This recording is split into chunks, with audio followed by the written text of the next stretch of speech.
I'm here again with Steve Hertzberg from NRG Solutions. Hello, Steve. Hi, Robert. Now look, we're into a new decade. The face of sales, I'm sure, has changed somewhat. In what ways? Well, it's interesting. I think there's a few things that are different now to, say, even 4 or 5 years ago. I think one of the things is there's so much information available for customers that the role of the salesperson is sort of changing to some extent. And I think the salesperson really needs to be able to help the customer make the right decision. Okay, because I guess, so customers are kind of turning up with a lot more knowledge, and so that makes the job much harder or just different?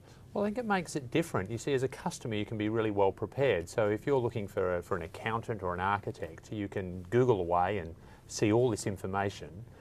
And then you've got to think, well, how do I know who to choose? And I think the role, if you're selling, say, a professional service, you need to be very good at making it easy for the customer to choose you. Oh, right, okay. So you've got to be very good at understanding what the customer wants and help them separate the wheat from the chaff.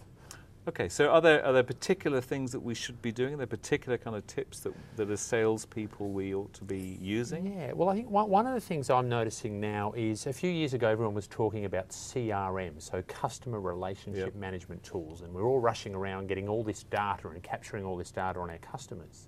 But not many people are using it well. And I think what I'm seeing with the really good salespeople now is it's how they use that data. So capture data on your customers and maybe spend more time preparing before you go and see a customer. Okay.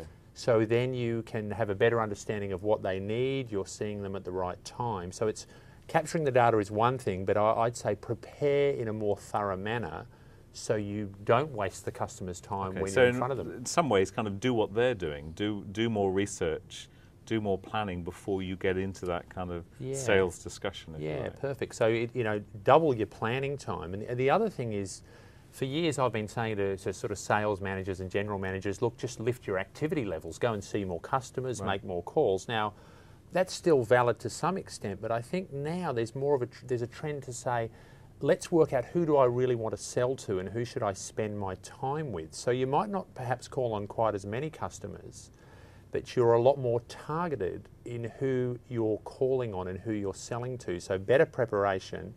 Closer targeting. And closer targeting, because a lot of customers, let's face it, these days you can buy things in so many ways, Rob. You can buy via eBay or Graze Online or a shopping cart. So not everybody wants to pay for the value add that a good salesperson can bring. So you've got to work out, is this a price trader who, hey, well, let's just set up a shopping cart for them, or is this someone who's really going to appreciate the value of some good old-fashioned service? Terrific. Any other points?